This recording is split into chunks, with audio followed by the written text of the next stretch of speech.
Hi అండి. నిన్న మనం టమోటా పచ్చడి ఎలా పెట్టుకోవాలో చూసాం కదా.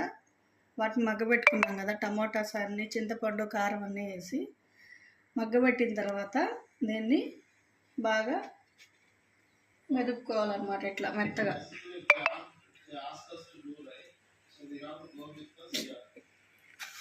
ఈ విధంగా మెదుపుకోవాలి. పోపు వేసుకుందాం ఫ్రెండ్స్.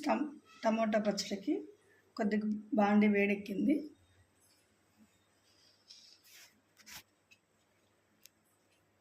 కొద్దిగా ఆయిల్ వేసుకుందాం. పచ్చడి కాబట్టి కొద్దిగా ఎక్కువే పట్టింది.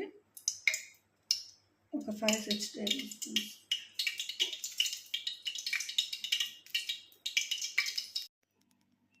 టమాటా పచ్చడి రెడీ అయిపోయింది. సర్వింగ్ ప్లేట్లోకి తీసుకుందాం.